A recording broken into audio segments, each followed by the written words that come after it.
crying about, huh? You're supposed to say, oh, she wants the keyboard. She likes typing on my keyboard. Hi, everybody. Someone want to take her? Miss Keyboard Entrepreneur already. Bye-bye. All right, we have some people on. It is noon. We are ready to go for the last webinar of 2016. I'm so looking forward to a new year. This year's been amazing, but this is your goal. Make your best year ever, 2017. That should be your goal. Every year should be getting better and better, line upon line, precept upon precept. That's for those of you that need a scriptural backup. Okay, we have, ooh, Texas is in the house. We like Texans. And Sana, Sadie's there. Francisco, I know I'll be seeing you soon. Hello, look forward to it. Anne in Georgia, greetings. We have the Longs on, of course, and I know I'm going to see Mr. Michael Long soon. Also, look forward to it. It's going to be like a family reunion again in a few weeks. Corinne's on, excellent. And with Paulette from the Bahamas, of course. It would not be a webinar without you. We have to have a Bahamian representing every webinar in lieu to our spiritual father, Papa Miles. All right, we love it. All right, I'm going to get started because as you guys know, we are preparing and revving up for our symposium that is the first weekend in January. Now, I've been getting everybody's vision, purpose statements, their goals, their objectives. I have not gone into depth looking at them yet, but I perused through them. And so we had quite a few of you revise them, refine them. Thanks to Brittany for helping with that project.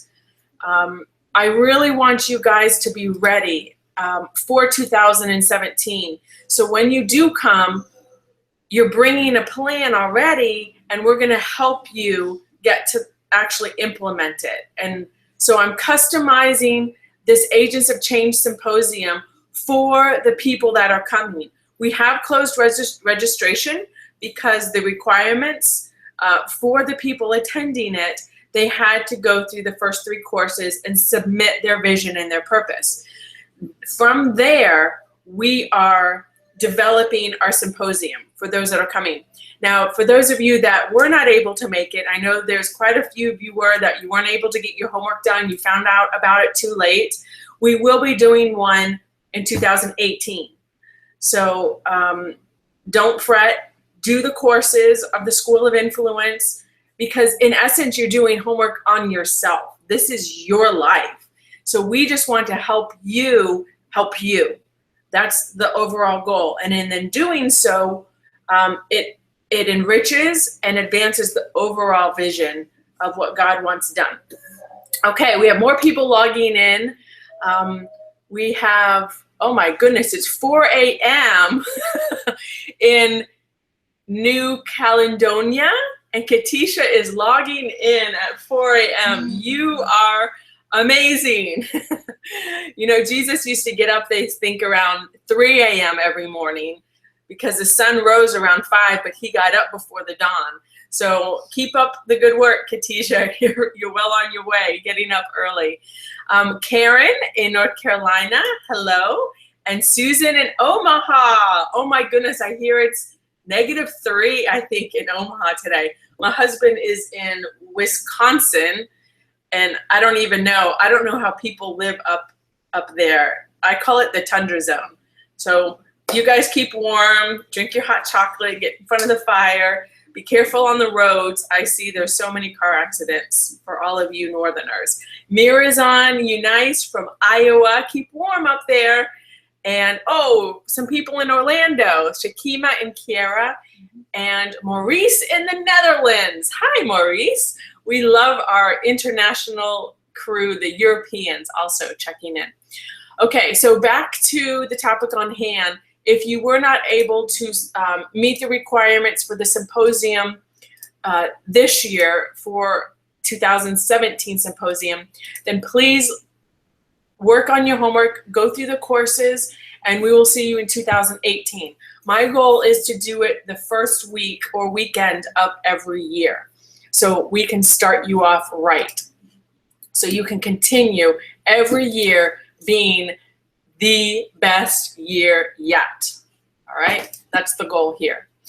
And when a lot of you submitted your purpose and vision and goals and objectives, I saw that one of the reasons I'm doing this webinar today was based on the submissions, because I think those of us that have come from a religious mindset, steeped in religion, been in the church your whole life, it's very hard to do this because we're trying to do these lofty goals, and there's still this thinking that we have to do it in the church or in the ministry if we're going to do something for God. You have to understand this is very practical. You can be out, one of your goals is to get into the juvenile prison system and make a difference in it, or get into an abused women's shelter, or start your own. These are very specific things. We need people in all areas to go in and make a difference in all these different systems and there's so many different programs, so you don't even have to create your own. Some people think, oh, I have to come up with my own charity, I have to do my own foundation. You don't have to. You can, or you can go help others. We are partnering with other local, what would we call them? After school programs to help the youth here in our county, and we've developed a curriculum. We're helping them become themselves. So we're not reinventing the wheel, and we don't have to become a boys and girls club, but we can partner with them and go in, and trust me, these people are looking for truth, aren't they? Brittany's talked to them, Debbie's talked to them, and they see what we have, and they're like, oh, we want that. There's nothing like this, okay? So don't work hard, work smart, right? You don't have to toil. So this is one of my fears for so many people, and this is what I don't want for any of you that are watching. This is how our culture operates. They are so busy making a living, they forget to make a life.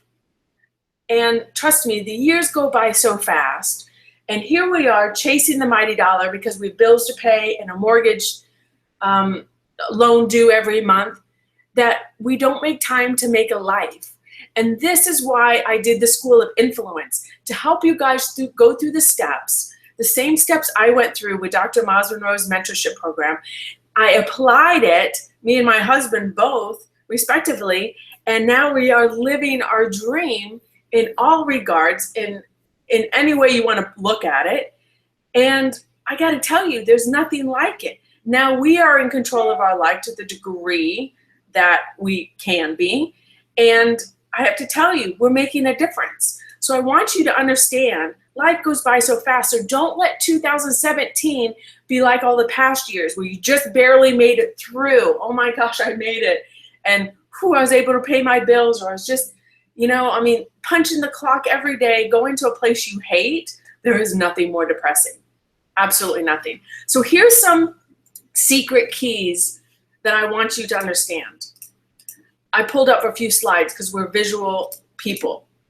You serve the best by doing what you love the most. These are very simple principles, but we missed it because we think, oh, we have to find a job that pays the bills. And most people make decisions based on their finances or lack of them. But I want you to understand, you can make a difference, and this is how God created you, to make a difference by doing what you love. And I know it sounds cliche, but I have to tell you, there is so much truth to that. But in religion, we weren't taught that. So we think, in order for me to make a difference, I have to do something in the church, or I have to do something that looks like the model that what my pastor is doing, or the youth, or I have to be a worship leader, or I have to be in the choir, whatever it is. Man, we need people to get out of those four walls and go make a difference.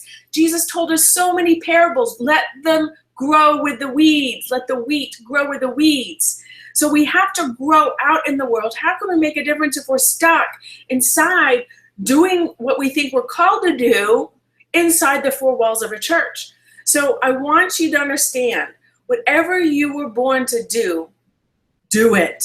You'll love it, and you can make a difference doing it. So here's a few other slides I found that I wanted you to see. This one says, she turned her can'ts into cans and her dreams into plans. And that is our focus today, of turning your dreams into plans. I want you to understand it is possible. But if you don't plan, then you will just be a dreamer. And we cannot allow that.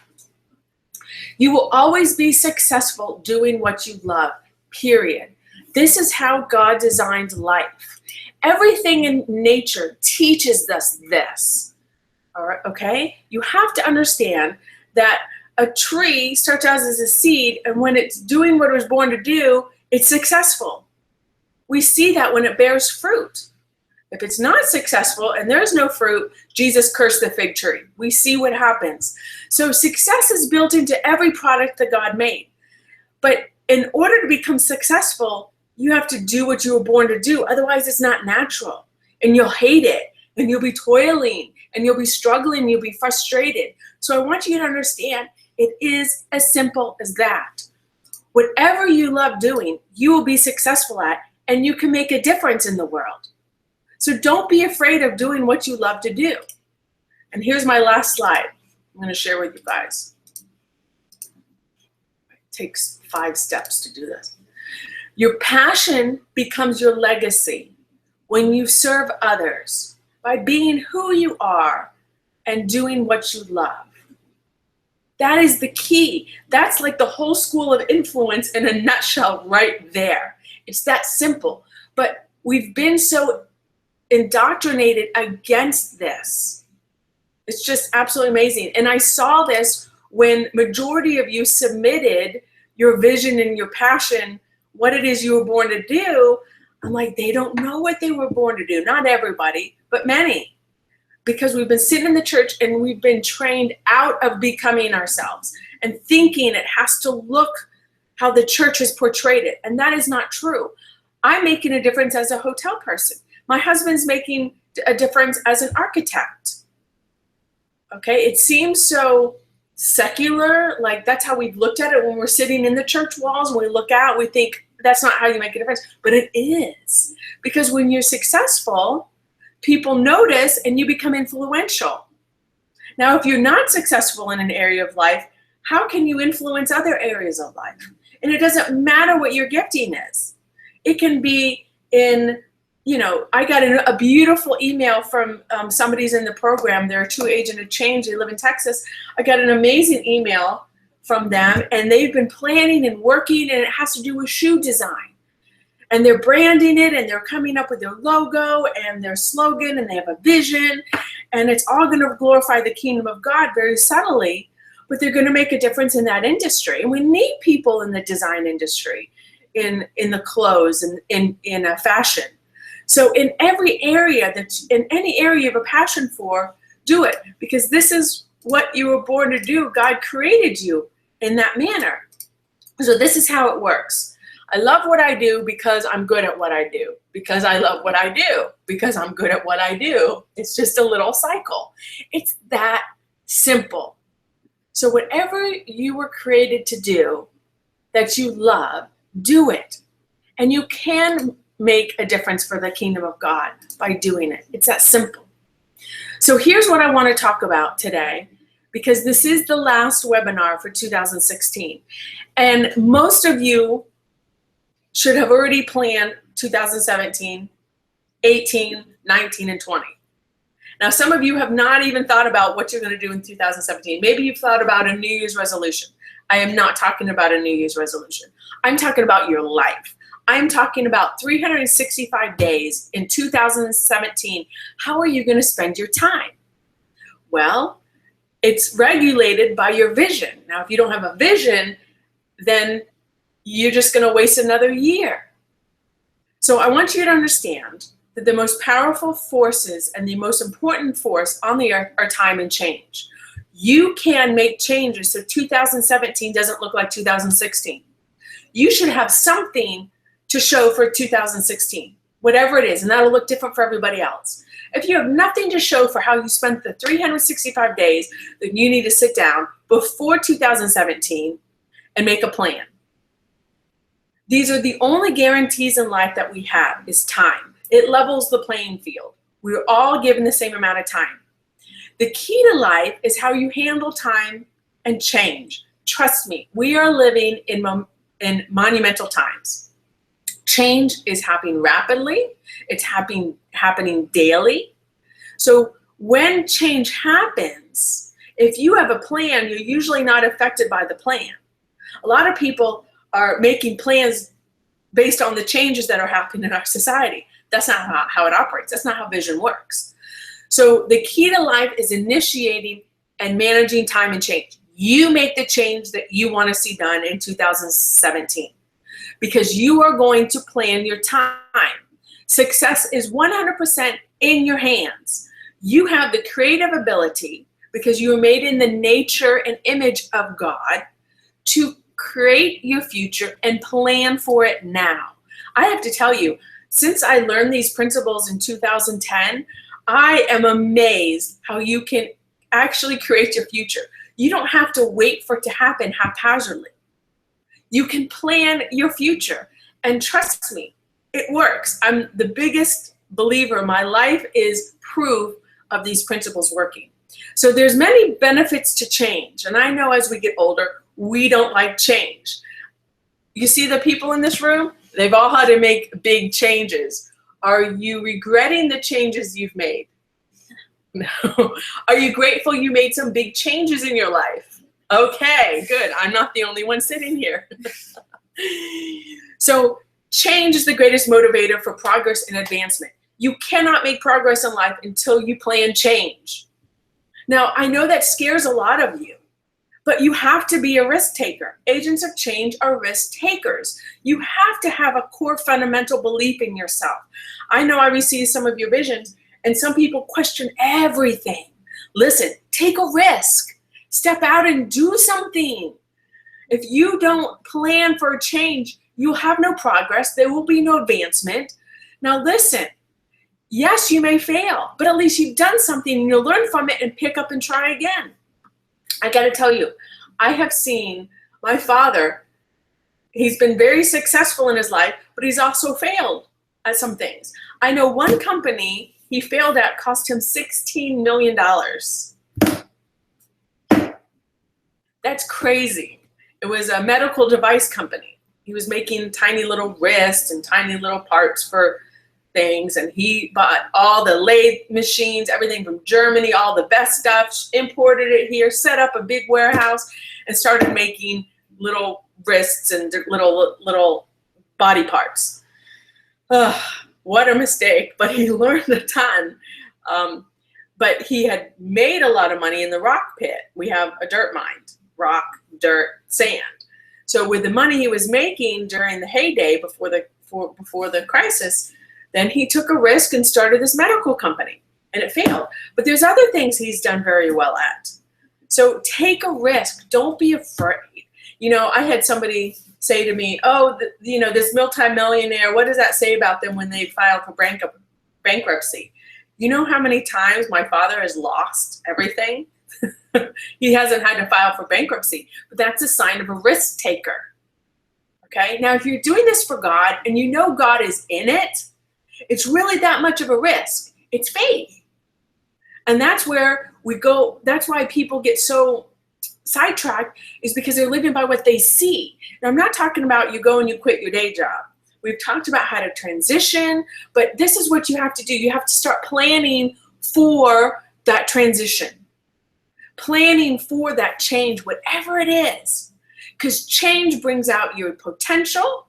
It challenges your potential. It puts pressure on your potential, and it manifests it. So you have to make change if you want a new year. You have to be the change that you want to see in society if you want to make a difference in it. Lord knows they are crying for a change. They are looking for the truth, but they can't find it. They're looking for answers. So here's the secret truly to success in life. It's effective management of time and change. If you don't make changes in your life, you will be a victim of change. You have to effectively manage your time if you want to be successful in next year. You cannot just let time and change happen to you. And that's what I see so many people in the church doing. They're hoping and praying and nothing changes. You have the ability to make change. You have the ability to imagine and dream. You have the ability to study what you were built to do. What is your passion? You know, I have some people that I've come across that try to answer those 12 questions about their purpose and what they were born to do, and they just can't. They have been so deprogrammed out of their passion, they don't even know what they're passionate about.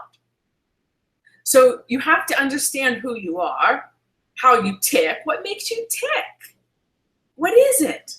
So you have to start effectively managing your time when you understand what you were born to do, and start making small changes, tweaks throughout the year, so that 2017, by the time we have another webinar at the end of the year, it will not look like this year. So planning is the most important principle of success in life. Without a plan, time and change will ruin your life. So you have the ability to choose the life you want. God created humans with that ability. We're the only species he created that have the same nature of him and that can operate like him. So use what he gave you. Use that brain of yours. Don't keep it at the door of the church. That's what we did a lot of times, because we did everything on emotions. This is not, the kingdom does not operate on emotions, and neither should your life. This is your life we're talking about. So don't go by the whims. Don't go by what other people say. Don't go by the changes that are happening to you, because they will be happening. You were created by God to live life, not for it to live you. So life is simply a process of changes through time. So don't sit back this new year and allow those changes to happen to you. You change the change. You plan the changes by effective management of your time. So let this year, 2017, be a year of change. The only key to regulating that and making it happen is planning for it. If you do not have a plan documented, listen, you don't have to, go get a big book and fill it out and this is how I'm going to plan. I saw one person do this. This is actually a journal of how to plan your year and make things happen. Okay. This is way too much. Take a piece of paper. 3 changes I want to make in this year that can lead me to my goal so I can fulfill my life purpose. Come up with 3. Start somewhere with something. I'm going to take a class. I want to become a life coach. I want to sign up for life coaching, whatever it is. I want to become a public speaker. Sign up for Toastmasters. I want to help the foster kids out there that have no parents. My gosh, there's so many of them. I want to help these kids that have no role models. Go and join Boys and Girls Club. Do something. We have to get outside of our own little 4 walls of our life and make a difference, because it's bigger than us. And if you make these little steps, they'll become something a grander scale. So don't think, oh my gosh, I have to make these big major changes. Listen, we have family responsibilities. You have your job that you go to. Those of you that unfortunately may still have one and haven't found your life work yet, take my course, Discover Your Life Work, learn how to transition in it. But don't be stuck. Unstuck yourself. You have the ability to do it. Don't wait for anybody to do it. I can't do it for you. I hope you're not coming to the symposium for me to unstuck you, because I can't. But I can help you plan, but I can't do it for you. You have to initiate the change. And the only thing you can do is to plan for it. So when it comes to making decisions in 2017, the only way you'll know what is the right decision and what is a good decision, because there's no right and wrong in a lot of these, there's the difference between right and good. You need to make the decision based on your vision, based on your plans that you've documented. That's the only way to decipher between all these options that we have. People will be coming to you, help me with this, be on my board for this, do this and this. And how are you going to say no unless you know what the yes is? The only way is to document it. So if you don't have a plan for 2017, you have no protection of your time. God himself is a planner. Jeremiah 29:11. We all know this. You can quote it. I know the plans I have for you. Plans for welfare and not calamity. Plans to give you future and hope. So planning is a requirement to arriving to a destination. But if you don't know that destination, then nobody can help you. You'll have the same year again and again. So God gave you a brain, the gift of imagination, so you can participate in the process of planning.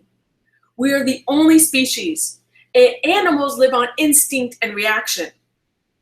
And now I'm seeing humans, and especially those in the church, living on the same thing.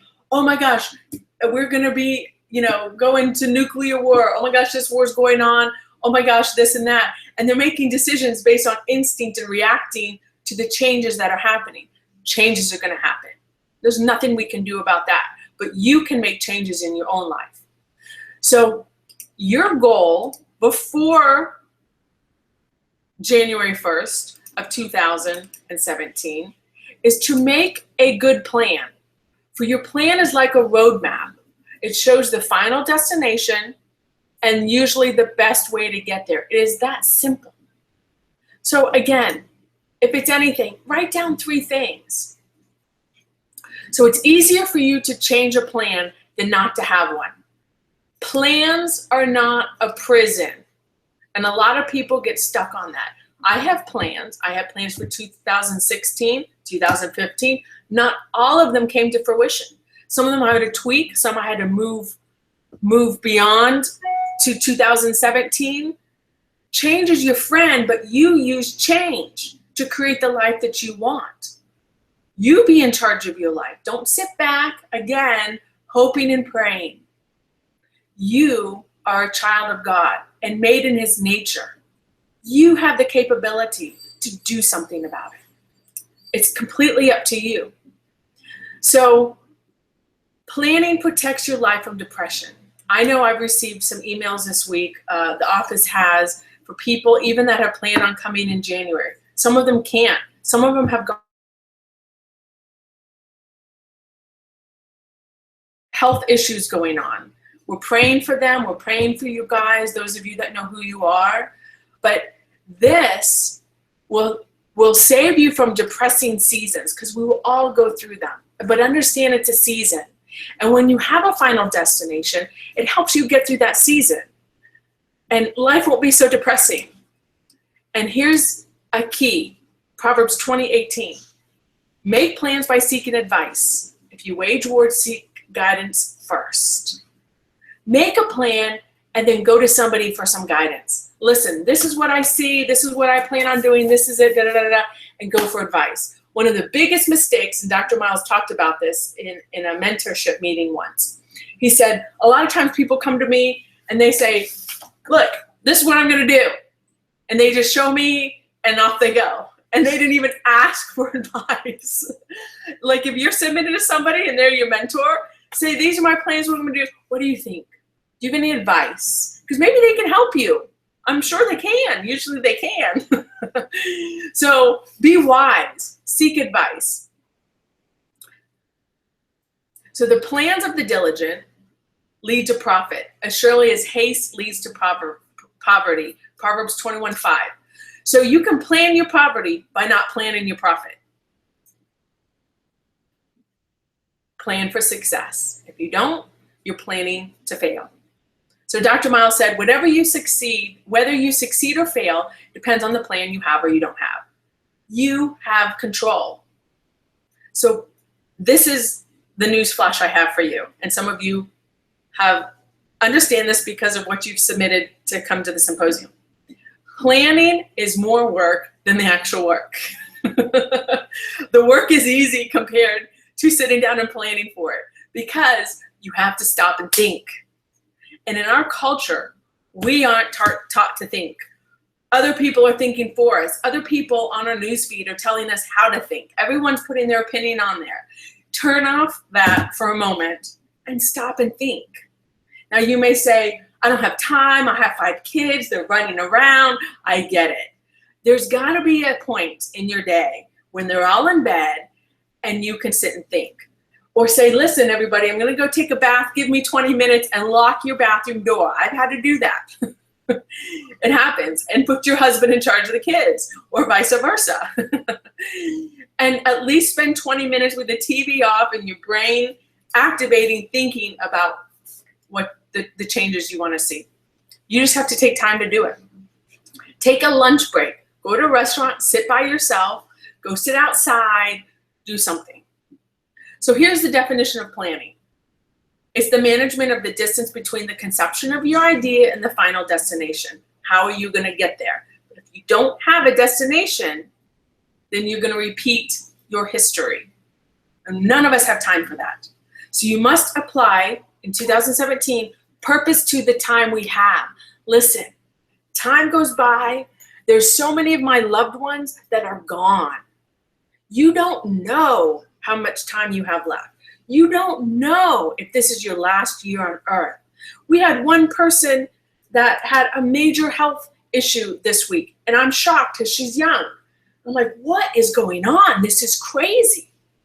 So you don't know how many days you have left. Don't live with regrets. That is one thing I refuse to do, is living with regrets. You know, a lot of times, well, it was about 2 years ago, Dr. Miles passed in 2014. We had our Kingdom training seminar, not Kingdom, the Rediscovering the Kingdom seminar. And so many people came, and majority of them came with a big regret. They never went to any of Dr. Miles' conferences. And they planned on it. They hoped to. They said one day they would. And they did it. And they sat there with tears. Man, whatever it is you have on your heart, do it. You don't know if you'll have next year. I live every year. I don't know if I have 6 months. I don't know. My mom was gone like that. Dr. Miles was gone like that. I see people gone like that. Things happen in life. So use the time you have and use it wisely so you don't live with regrets in life. Refuse to live with regrets. I have no regrets. And I made the most of every opportunity, especially before I had kids. I mean, every time Dr. Miles came to Florida, I was sitting in that church. I was sitting in that meeting. Whatever it is, because I was hungry. So whatever it is, don't have excuses. There's no excuses. So we must document how we determine how we're going to use our time. You are telling time how it's going to be used. You sit down. Listen, don't blow it up. Don't make it impossible. One time I had somebody on my team come with a big notebook of everything she was going to do. It was quite impressive. She put a lot of time in it. And I said, my dear, you have 2 kids, a husband. There's not enough time in a day for you to go to the grocery store, get the meals, cook them, be with your family, balance your family, and do all this. Like, you got to whittle this down. So you can dream big, but make it practical. Narrow down to 1 thing if you have to. Narrow down to 3 things if you have to. So regulate your time. Planning is the use of resources. We all have time. We all have energy. We all have relationships. Use transportation. Use the resources you have towards the vision. Use what you have. Take control of your future. You have more control than you think. Abraham Lincoln said the best way to predict the future is to invent it. He nailed it. Create it. God gave you that ability. Now, here's the beautiful thing about God. You write down your plan, right? Come up with what it is. These are the 3 things I'm going to do. I can do this. Listen, those 3 things will expand. They may narrow down to just 1 thing, but start somewhere. Okay, don't think this is the all in all of this.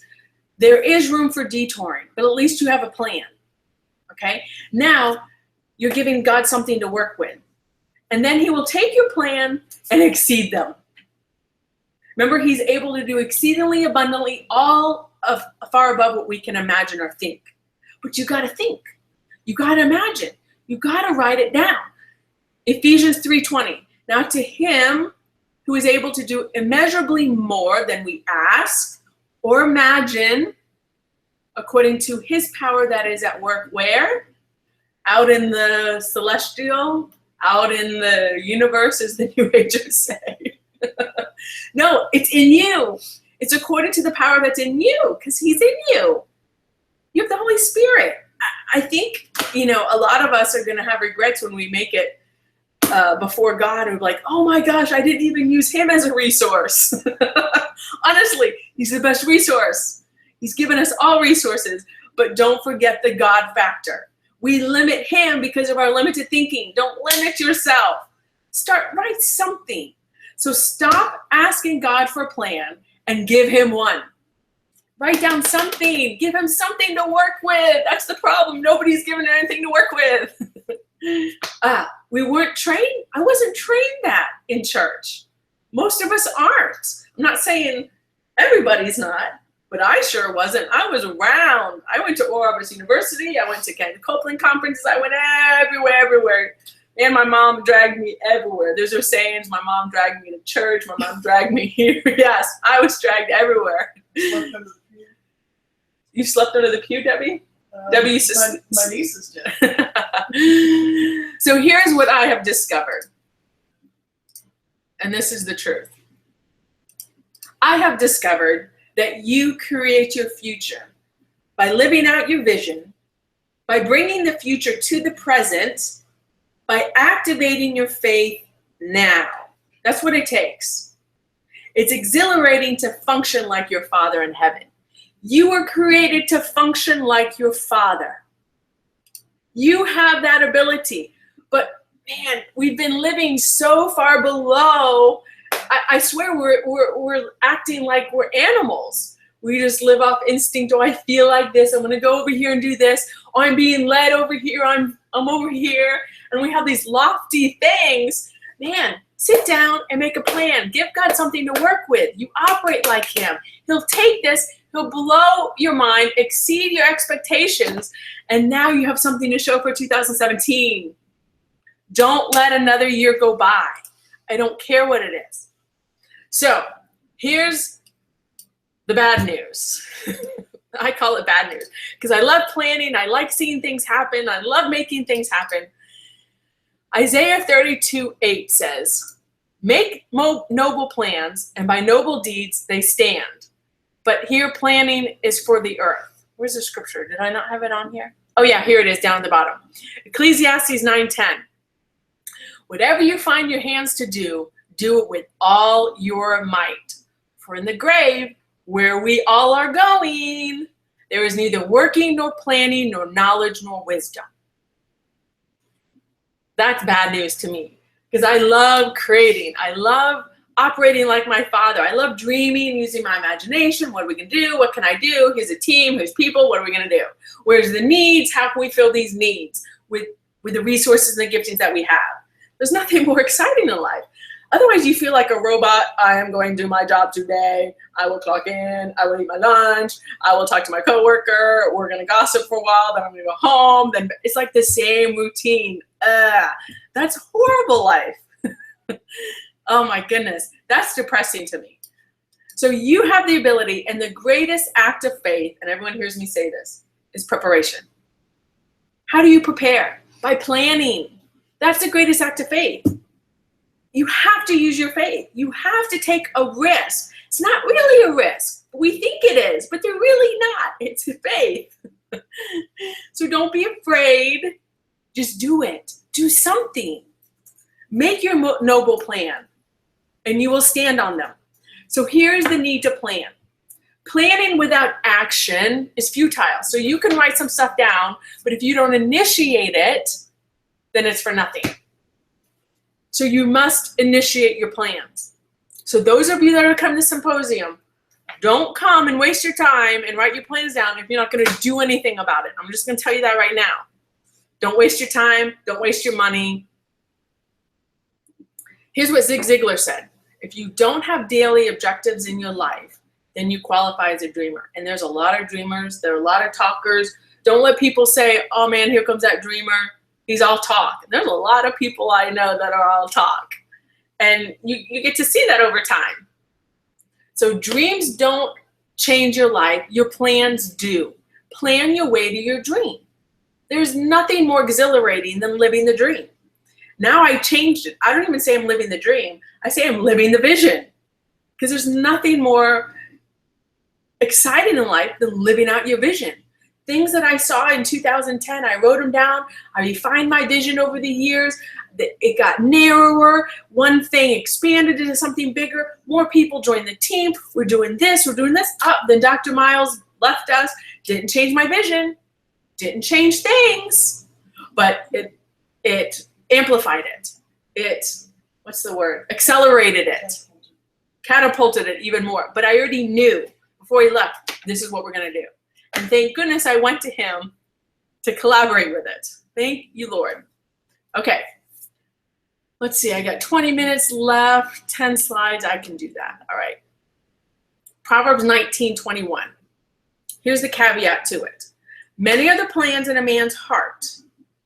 Where do the plans reside? In your heart. What is your heart? Your mind.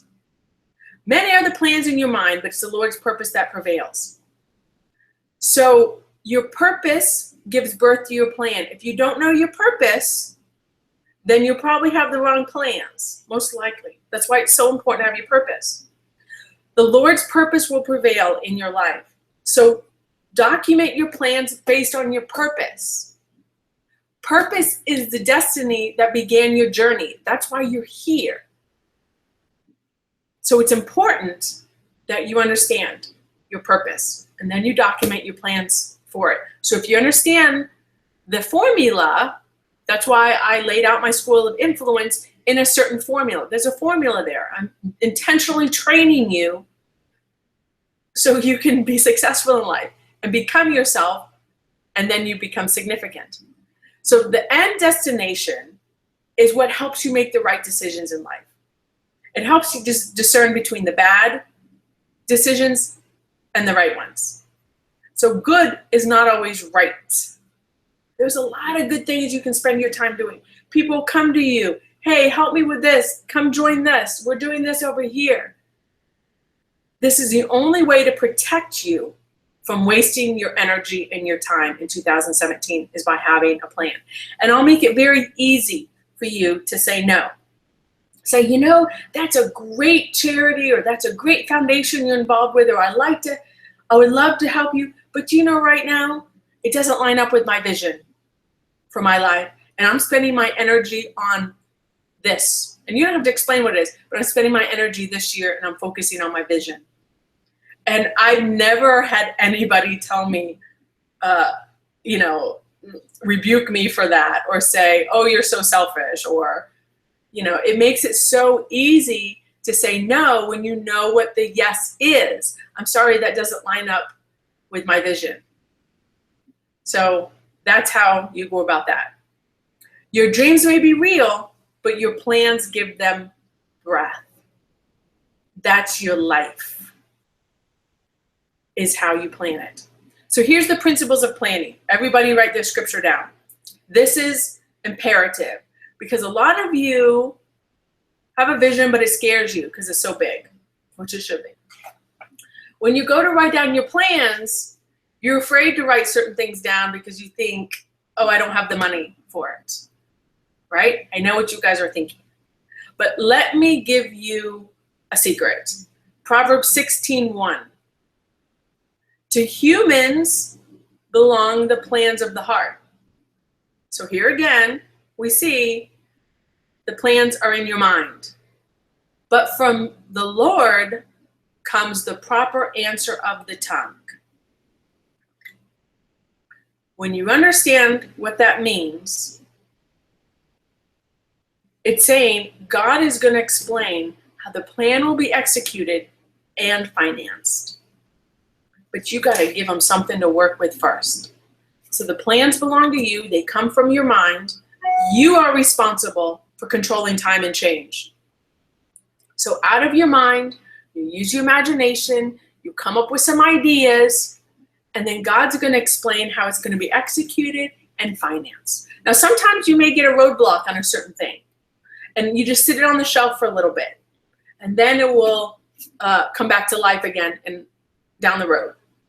That's happened to me. All right, I want to do this, but then something happens. I said, okay, I'm going to put that on the back burner and see if it resurrects, and I'm supposed to be doing that. So in essence, I'm writing it down. I'm making steps forward. I'm making decisions. I'm implementing some stuff. Some things get stopped. Some things I don't have control over, okay? A lot of the things I do have control over. And I know it when God brings me more people and resources. You'll get a Facebook message from somebody somewhere that heard about you, that you're doing something. But if you don't have a vision and nobody knows what you're doing, then nobody will hear about you. And nobody will come along to help you.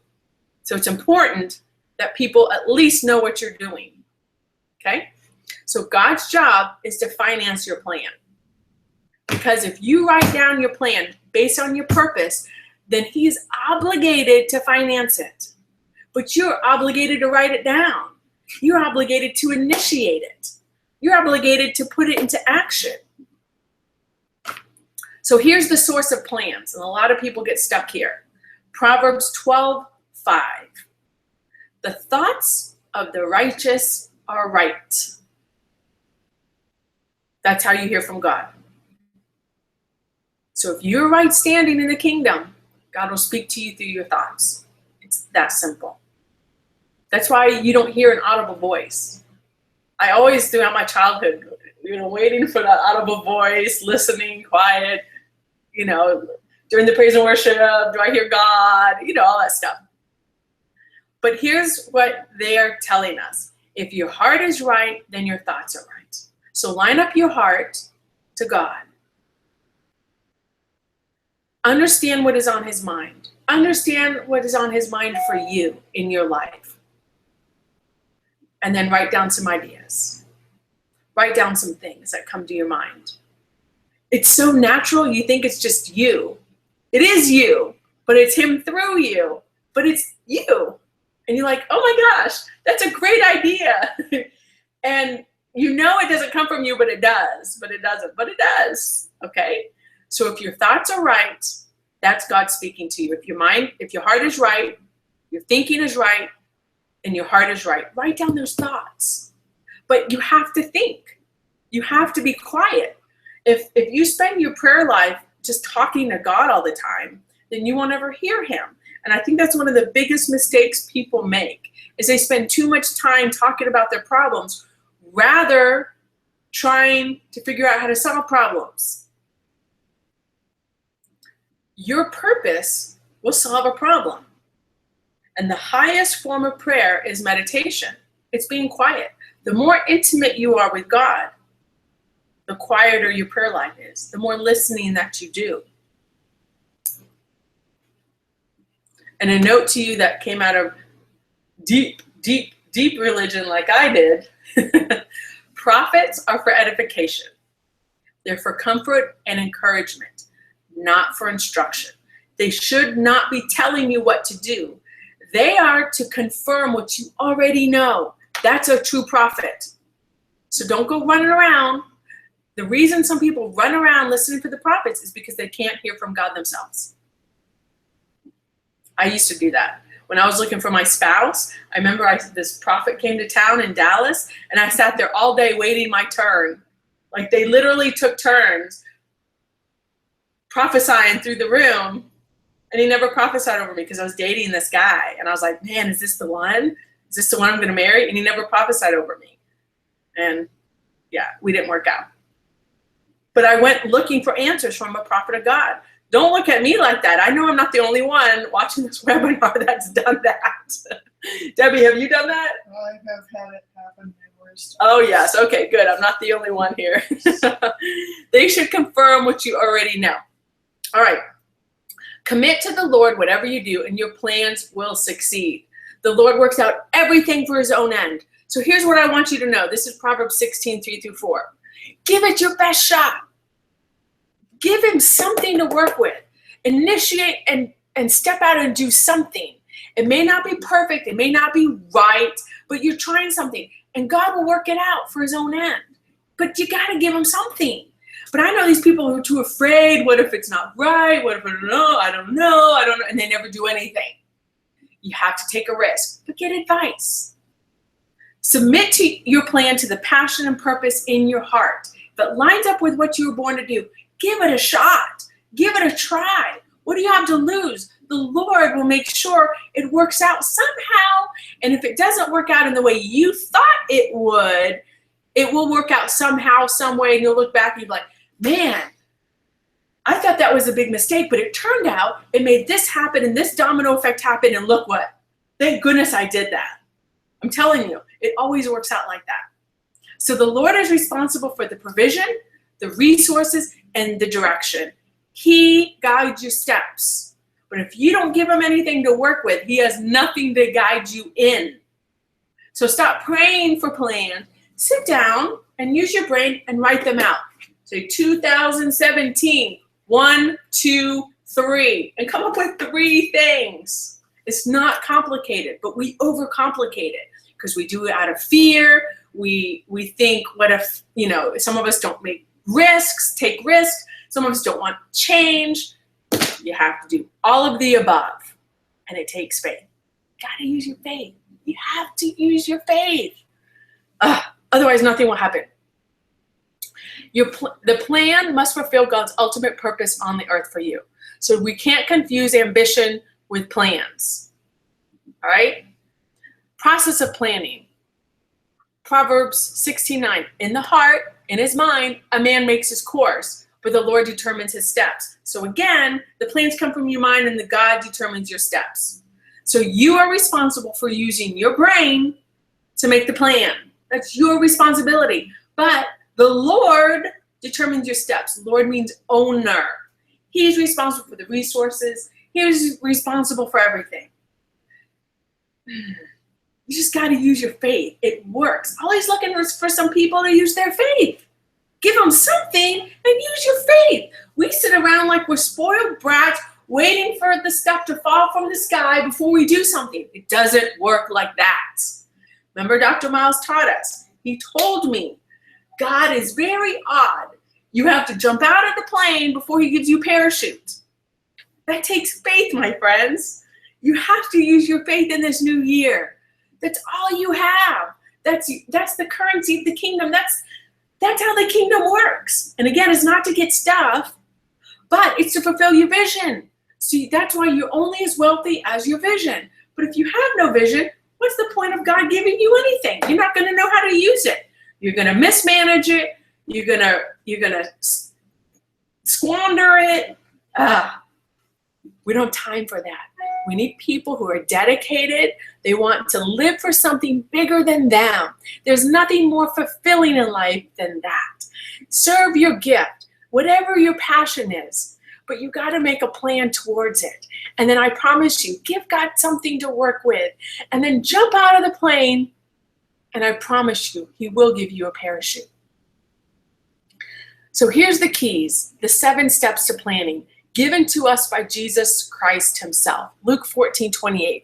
He says, suppose one of you wants to build a tower. Okay, your end vision is a tower.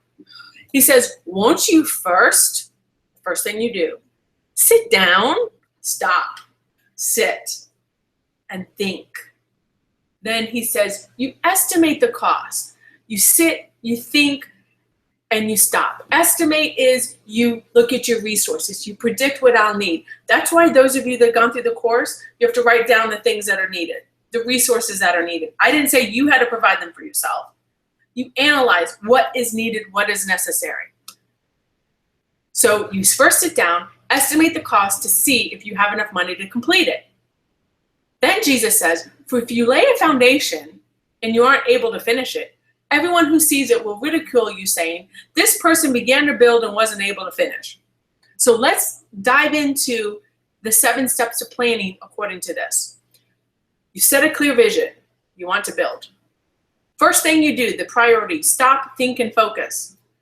Estimate. What are the resources that are needed?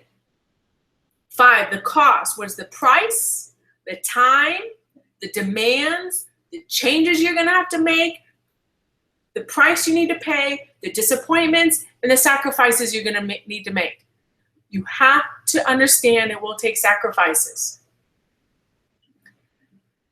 And if you will have enough, that means accountability.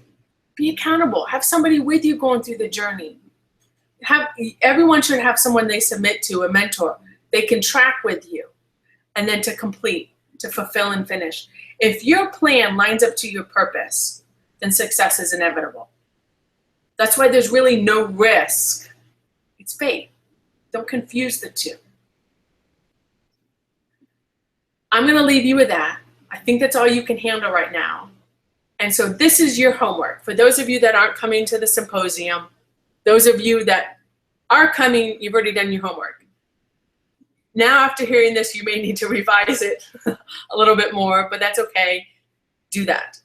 But here's the 3 things you need to do for this year before 2017 starts. And I'm going to show you a picture of one of my favorite movies. All right.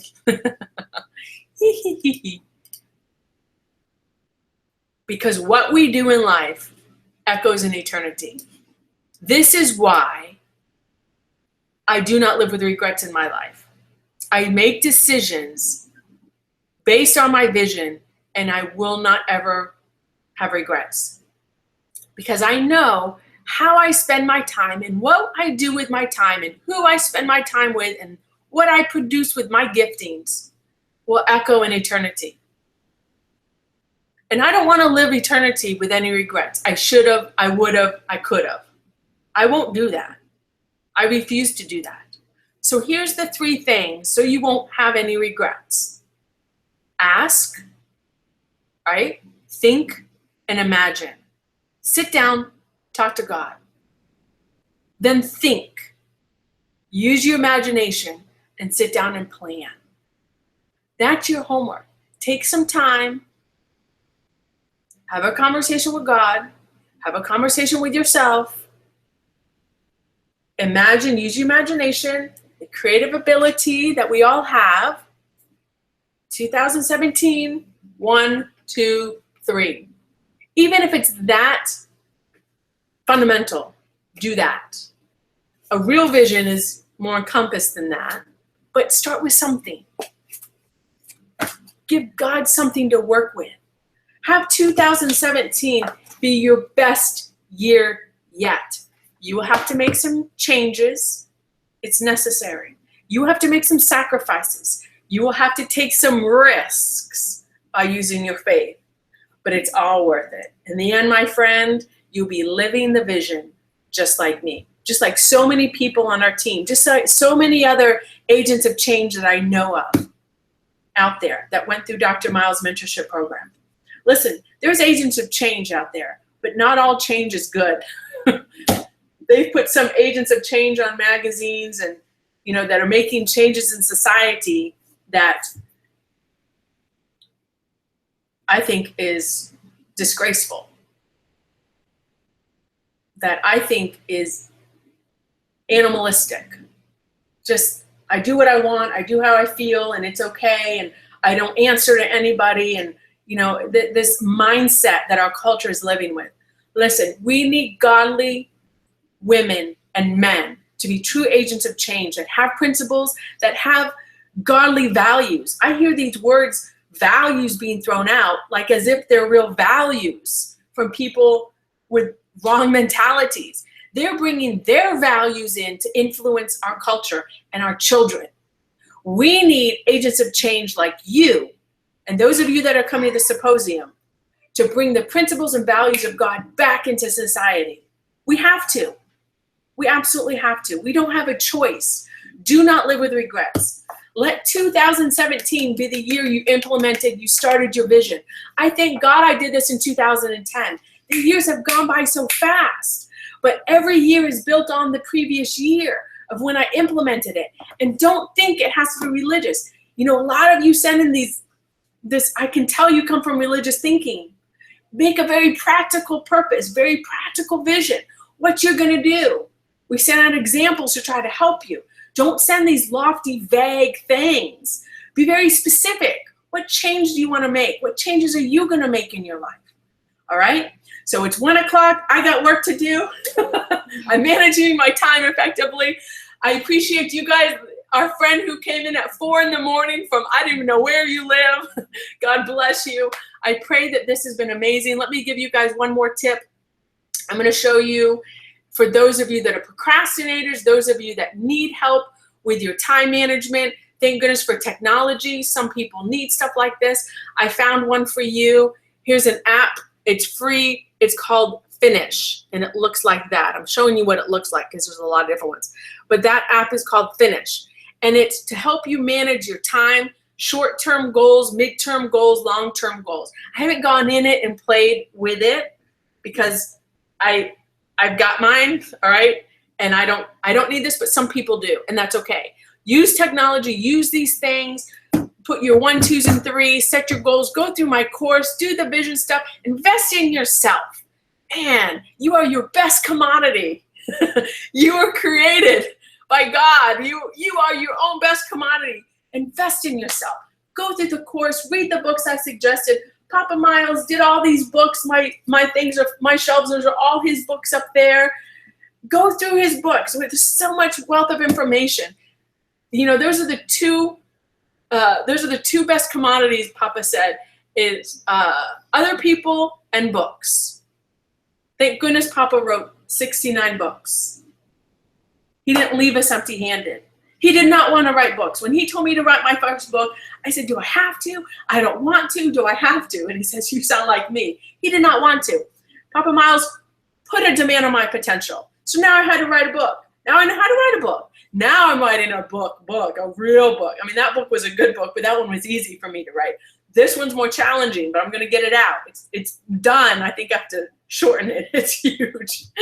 So I love you guys. We'll see you in 2017 on the next webinar. Have an amazing Christmas. We celebrate our Savior who came to earth, God in the flesh, Emmanuel. I appreciate you guys being agent of change. Make it happen in 2017. I hope I see you guys. If you can't come to this one, I am doing a Discover Kingdom training in the summertime in July. Set your calendars. I'll be announcing those dates in the new year. I hope there wasn't any questions because I got to go, but I'll see you guys in the new year. Merry Christmas. And I'll see some of you guys at the symposium. Ciao.